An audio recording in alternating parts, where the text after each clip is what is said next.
বিসমিল্লাহির রহমানির রহিম। নওদাপুর technical and business management কলেজের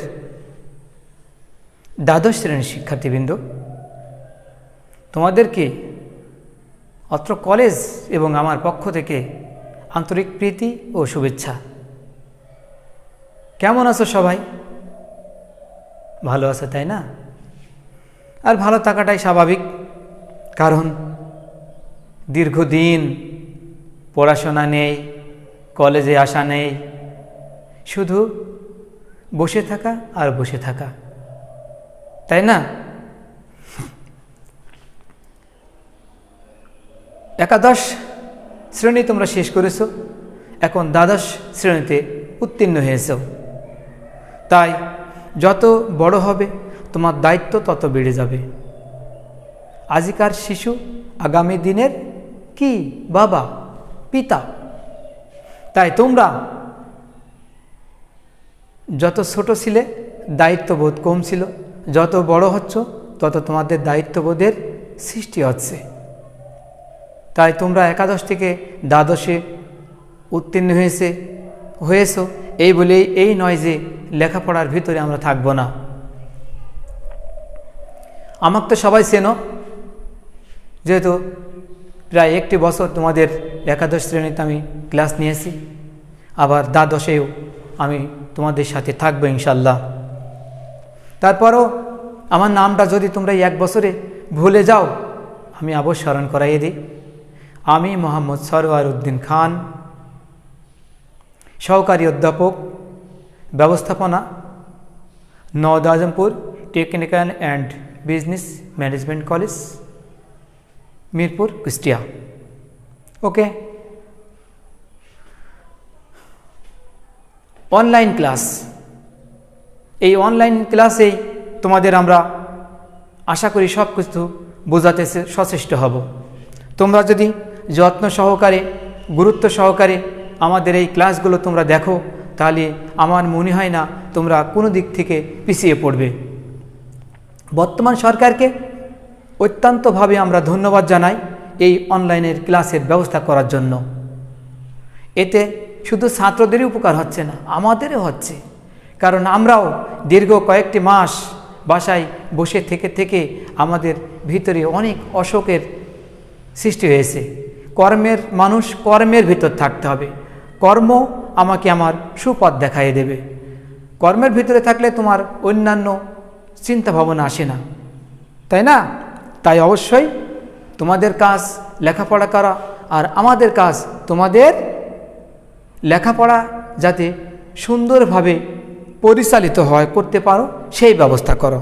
তোমরা যাতে পড়ার ভিতরে অবস্থান করো। প্রিয় শিক্ষার্থীবৃন্দ, আমি তোমাদের এই দ্বাদশ শ্রেণীতে একটি ক্লাস নেব, সেটা হচ্ছে business English and communication. Business English and communication, এই সাবজেক্টটার সাথে আমি থাকব। তাই আর বেশি কথা না বাড়িয়ে আমি আমার মূল কাজ পড়ালেখা করানো সেটাই ফিরে আসি। আর আমার জন্য তোমরা দোয়া করবে, আমি যেন সুস্থ থাকতে পারি আর তোমাদের সেবায় নিয়োজিত থাকতে পারি। ওকে। তা আমি আজকে শেখাবো বিজনেস ইংলিশ অ্যান্ড কমিউনিকেশন, এই সাবজেক্টের একটি মৌলিক বিষয় নিয়ে। তবে এই সাবজেক্ট পড়ার আগে এই সাবজেক্টের সিলেবাস সম্বন্ধে তোমাদের ধারণা থাকা দরকার। এখানে দুইটা বিভাগ থাকে, ক বিভাগ এবং খ বিভাগ। ক বিভাগে বাংলা সাইডে প্রশ্ন থাকে, বাংলায় অ্যান্সার করতে হয়। আর খ বিভাগে ইংরাজিতে প্রশ্ন থাকে, ইংরাজিতেই করতে হয়। এটা ইংলিশের থেকে কোনো অংশে কমা নাই, থিওরিটিক্যাল বিষয়। তোমাকে এখানে ইংরাজি বিষয়টা মুখস্থ করতে হবে, বাংলা বিষয়টাও মুখস্থ করতে হবে। ইংরাজির যে কোশ্চেন থাকবে সেটা কিন্তু ইংলিশেই তোমাকে লিখতে হবে, বাংলায় সেখানে লিখতে হবে না। বাংলা সাইড ক বিভাগ, সেইটাতে তুমি লিখতে পারবা। বাংলা সাইডের ক বিভাগে 5টা প্রশ্ন থাকে। কেমন? প্রথম থাকে থিওরিটিক্যাল একটা বড় প্রশ্ন, সেটা হচ্ছে 3টা প্রশ্ন থাকবে যেমন ব্যবসায় কাকে বলে, ব্যবসায়ের গুরুত্ব, কারবার কাকে বলে, এই ধরনের প্রশ্ন থাকবে। এখান থেকে বড় প্রশ্ন থাকবে, 3টার ভিতর একটা অ্যান্সার দিতে হবে। তারপরে 2 নম্বর ক বিভাগের 2 নম্বরে থাকবে হচ্ছে লেটার বা অ্যাপ্লিকেশন। এখানে 2টা থাকবে, একটা করতে হবে। আবার 3 নম্বরে ওইখানেও তোমার অ্যাপ্লিকেশন বা হচ্ছে লেটার থাকবে, চিঠি থাকবে, সেখান থেকেও 2টা থাকবে, একটা লিখতে হবে। 4 নম্বরে থাকবে টিকা লেখো, টিকা সংক্ষিপ্ত নোট, সুনাম কাকে বলে, তার এই ধরনের প্রশ্ন আর কি, দরপত্র কাকে বলে, এই ধরনের প্রশ্ন থাকবে। সেখান থেকে তোমাকে 5টা থাকবে, 2টা করতে হবে। তারপরে 5 নম্বরে থাকবে শর্ট কোশ্চেন্স, সংক্ষিপ্ত প্রশ্ন, ব্যবসায় কাকে বলা হয়, এই ধরনের প্রশ্ন, চিঠিপত্র কাকে বলা হয়, এই ধরনের প্রশ্ন এখান থেকে তোমাকে অ্যান্সার করতে হবে। তারপর খ বিভাগে আসে, ওইখানে ইংরেজি থাকবে। প্রথমে 6 নম্বরে থাকবে একটা থিওরিটিক্যাল প্রশ্ন, সেটার অ্যান্সার করতে হবে। 7 নম্বরে সেখানে থাকবে তোমার চিঠি, অ্যাপ্লিকেশন, সেখান থেকে 2টির ভিতরে একটা। 8 নম্বরেও 2টার ভিতর থেকে একটা। তারপর 9 নম্বরে শর্ট নোট, এটা থাকবে, 5টাও থাকতে পারে, 3টাও থাকতে পারে, 2টা করতে হবে, সাধারণত 5টাই থাকে। তারপর 10 নম্বরে সেখানে শর্ট কোশ্চেন্স, সেখান থেকে তোমার অ্যান্সার করতে হবে। ওকে, তাহলে সিলেবাস সম্বন্ধে আমরা ধারণা নিলাম। এখন আমরা পড়াশোনায় আসি। যোগাযোগ, আগেই তোমাকে জানতে হবে যোগাযোগ। এখানে তুমি মনে করো না যে আমি আমলাই থেকে কুষ্টায় বাসে যাচ্ছি, এই যোগাযোগ না, এটা হচ্ছে এই যোগাযোগ নয়, এটা ব্যবসা সংক্রান্ত বিষয় যোগাযোগ। কেমন?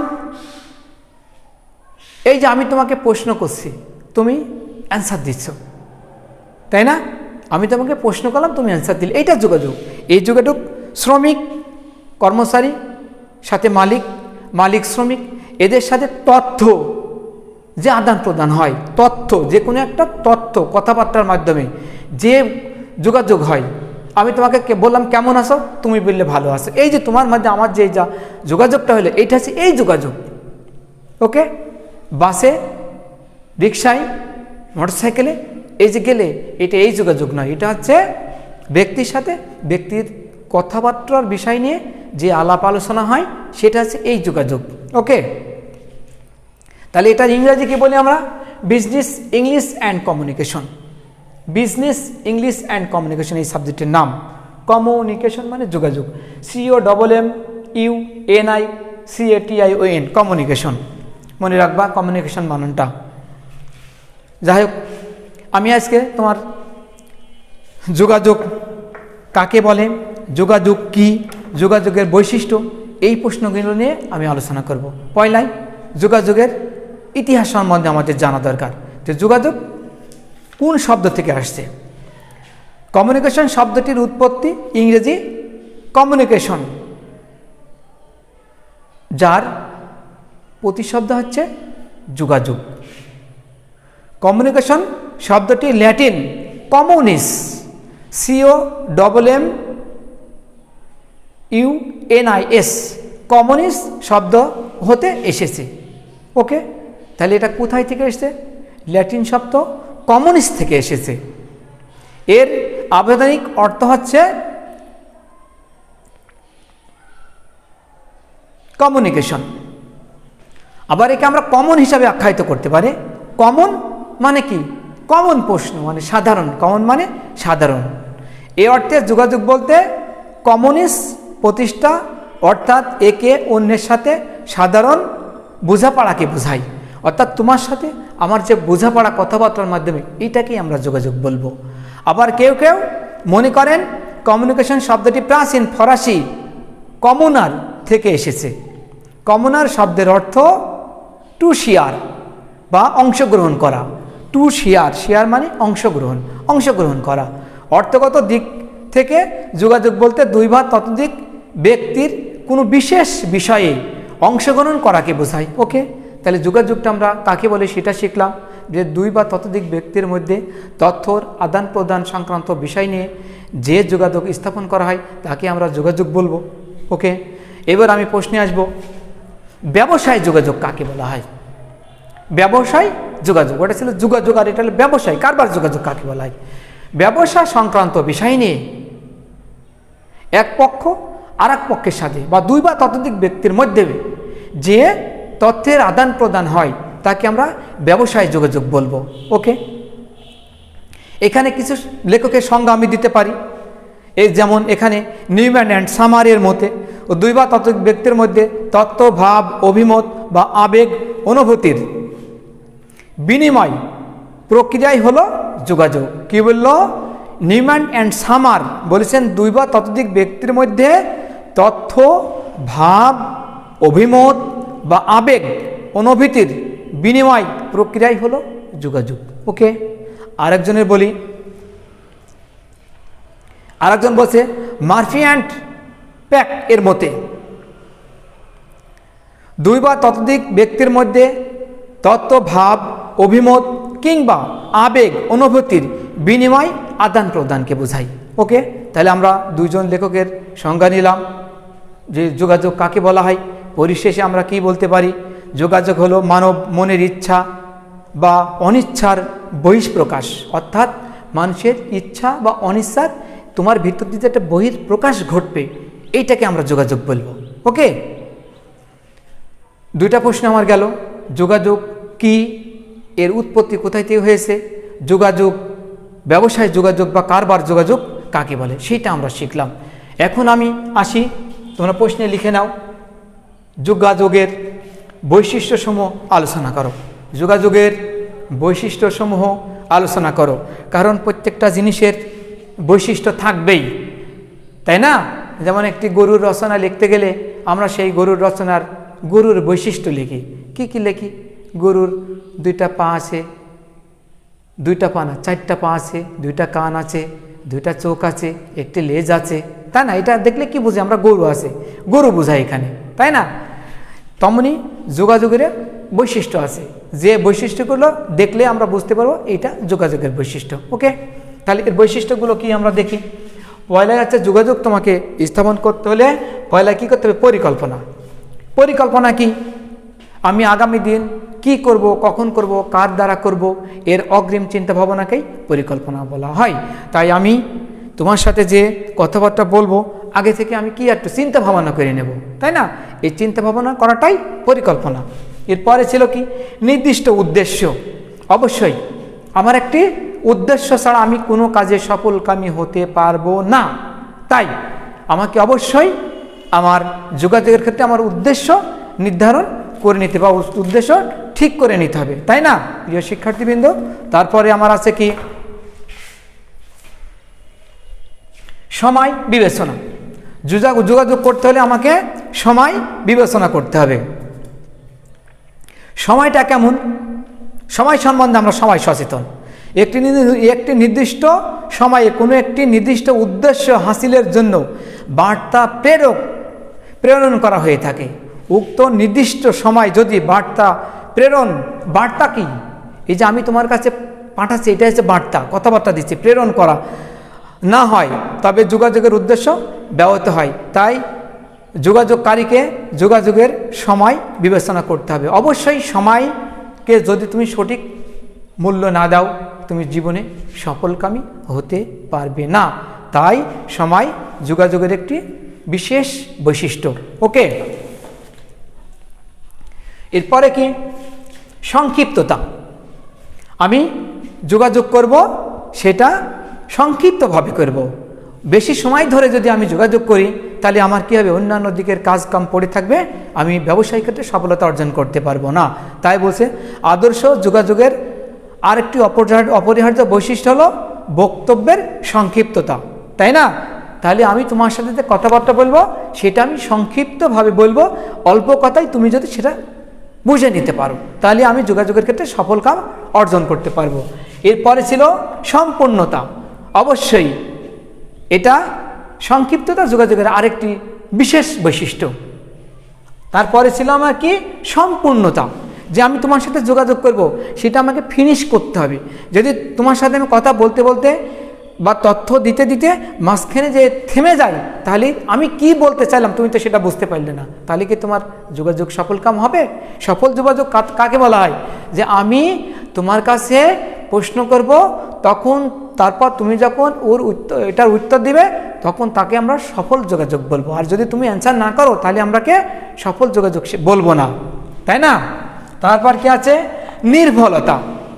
নির্ভুলতা, যোগাযোগের বার্তা বা বিষয়বস্তু নির্ভুলভাবে হতে হবে। আমি যে যোগাযোগের বার্তা তোমাকে দেব সেটা কি হতে হবে? নির্ভুল হতে হবে। বিষয়বস্তুতে কোনো ভুল ত্রুটি থাকলে তা পাঠকের মনে বিরূপ প্রক্রিয়া পড়তে পারে এবং যোগাযোগকারীর গুণগত মান সম্পর্কে বার্তা গ্রহীতা সন্দেহান হয়। এই জন্য বার্তা বিষয়বস্তুতে যাতে কোনো ভুল ত্রুটি না থাকে সেদিকে যোগাযোগকারীর সজাগ দৃষ্টি থাকতে হবে। অবশ্যই অবশ্যই আমি তোমার সাথে যে যোগাযোগটা করব সেটা অবশ্যই নির্ভুল হবে। ভিতরে যদি ভুল হয়ে যায় সেও বুঝতে পারবে না, আমার যোগাযোগ স্থাপন করা সম্ভব হবে না। তারপরে ছিল স্পষ্টতা। আমি যদি আই গুই এই সেই করে তোমার সাথে কথা বলি তাহলে তুমি বুঝতে পারবে না, তাই না? সেজন্য আমার কথার ভিতরে এবং আমি যে তোমাকে বার্তাটা দেব সেটা চিঠির মাধ্যমেও হতে পারে, আবার মুখে মুখেও হতে পারে, আর বর্তমান যুগ তো তথ্য প্রযুক্তির যুগ, সেটা হচ্ছে মোবাইলের মাধ্যমেও হতে পারে। আমি তোমার সাথে যেভাবেই করি না কেন সেটা স্পষ্টভাবে হতে হবে, তাই না? স্পষ্ট যদি না হয় তাহলে তুমি বুঝতেও পারবে না, আর আমার যোগাযোগের ক্ষেত্রে আমি সফলকামী হতে পারবো না। তারপরে ছিল পারস্পরিক স্বার্থ। শুধু আমি তোমার সাথে কথা বলছি বা আমি বস, আমি এখানের কি ব্যবস্থাপক, আমার দিক চিন্তা করলেই হবে না। আমার যে কর্মচারী আছে তাদের স্বার্থর দিকেও আমাকে নজর দিতে হবে, কারণ আমরা একে অপরের সাথে ওতপ্রোতভাবে জড়িত। যে ব্যবস্থাপক আছে বা ঊর্ধ্বতন কর্তৃপক্ষ আছে তারা সাধারণত নির্দেশ দান করে, আর এইগুলো বাস্তবায়ন করে কারা? যারা নিচের পর্যায়ে আছে কর্মচারী, তাদের দ্বারা আমরা বাস্তবায়ন করি। তাদের সাথে যদি তাদের পারস্পরিক সম্পর্ক স্বার্থের কোনো ব্যাঘাত ঘটে তাহলে আমরা আমাদের যোগাযোগের ক্ষেত্রে সফলকাম হতে পারবো না। তাই পারস্পরিক স্বার্থর দিকে আমাদের সজাগ দৃষ্টি থাকতে হবে। পরে কি আছে? ভাষা নিয়ন্ত্রণ। ভাষা নিয়ন্ত্রণ, ভাষা নিয়ন্ত্রণ উত্তম আদর্শ যোগাযোগের পূর্ব শর্ত। ভাষা, এখন আমি বুঝি বাংলা ভাষা, তুমি যদি আমাকে ইংরাজিতে বলো বা উর্দুতে বলো বা হিন্দিতে বলো, আমি কি বুঝতে পারবো? অবশ্যই আমি বুঝতে পারবো না। সেজন্য কি তোমাকে ভাষা নিয়ন্ত্রণ করতে হবে। বাংলায় আছে বা চিটাগাংয়ের ভাষা আমরা বুঝতে পারি না, কক্সবাজারের ভাষা আমরা বুঝতে পারি না, তাই না? তাই তোমাকে ভাষা অবশ্যই নিয়ন্ত্রণ করতে হবে। তারপরে কি ছিল? গ্রাহকের যোগ্যতা শনাক্তকরণ। গ্রাহকের যোগ্যতা শনাক্তকরণ যোগাযোগকারীকে অত্যন্ত বিচক্ষণতার সাথে যোগাযোগ গ্রহীতার জ্ঞান, যোগ্যতা, চিন্তাধারা ইত্যাদি সম্পর্কে পূর্ণ ধারণা লাভ করতে হবে এবং তার ভিত্তিতে যোগাযোগ স্থাপন করতে হবে। যেমন এখানে আগে বলছে গ্রাহকের যোগ্যতা শনাক্তকরণ, কার সাথে? একজন কর্মচারীর সাথে আর একজন ব্যবস্থাপকের সাথে আমার কি যোগাযোগ দুই রকম হয়? হতে পারে। যারা ব্যবস্থাপক তাদের সাথে আমরা কর্মচারীর সাথে যেমন ব্যবহার করি তাদের সাথে তেমন ব্যবহারই করি, তাই না? কিন্তু এখানে বিষয় হলো গ্রাহকের যোগ্যতা তোমাকে অবশ্যই শনাক্ত করতে হবে। যে আমি যার কাছে চিঠি পাঠাচ্ছি তার যোগ্যতা সম্বন্ধে আমার ধারণা থাকলে কি হবে? তার কাছে কোন ভাষায় আমি কথা বলবো সেইটা আমার সব থেকে সুবিধা হবে। তাই তোমাকে অবশ্যই গ্রাহকের যোগ্যতার দিকে বিশেষ নজর রাখতে হবে। যাই হোক শিক্ষার্থীবৃন্দ, আমরা সাধারণত একটা প্রশ্নের অ্যান্সার করতে গেলে 10টা পয়েন্টের নিচে দেব না, 10টা অবশ্যই দেব, 10টা পয়েন্ট দেব, তার উপরে আমি যত পারি দেব। তাই পরিশেষে আমরা কি বলতে পারি? কার্যকরী ও উত্তম যোগাযোগ নিশ্চিত করতে পারলে প্রতিষ্ঠানের সফলতা আনয়ন সহজ হয়। আর এর জন্য যোগাযোগকারীকে চিন্তন, পরিকল্পনা, সময় বিবেচনা, নির্ভরতা, সুস্পষ্টতা, সুনাম বজায় রাখা প্রভৃতি শর্ত মেনে চলতে হয়। যাই হোক, আমার এই সুপ্রিয় শিক্ষার্থীবৃন্দ, আমার কলেজের নওদাজপুর টেকনিক্যাল অ্যান্ড বিজনেস ম্যানেজমেন্ট কলেজের দ্বিতীয় বর্ষের ছাত্রছাত্রী তোমরা, তোমাদের ওপর আমাদের অগাধ বিশ্বাস আছে। তোমরা তোমাদের আসল কাজ লেখাপড়া চালিয়ে যাচ্ছ। একদিন আমাদের এই করোনা থেকে বিশ্ব মুক্তি পাবেই, আমরা মুক্তি পাবই। আমরা এইভাবে সারা জীবন কাটাতে চাই না। এই ভ্যাকসিনের মাধ্যমে আমরা আমাদের স্বাভাবিক জীবনে ফিরে আসব। সেজন্য তোমাদের এইচএসসি ফাইনাল পরীক্ষার বেশি দিন বাকি নেই। তোমরা আজকে থেকেই তোমাদের পড়ার টেবিলে ফিরে যাবে, পড়াশোনা করবে, নিজেকে অনেক বড় করে প্রতিষ্ঠিত করার জন্য। এর ব্যর্থই যেন না হয় সেই আশা ব্যক্ত করে আমি আজকের মতো তোমাদের এই ক্লাস শেষ করলাম। আল্লাহ হাফেজ। সবাই ভালো থেকো, সুস্থ থেকো, সাবধানে থেকো।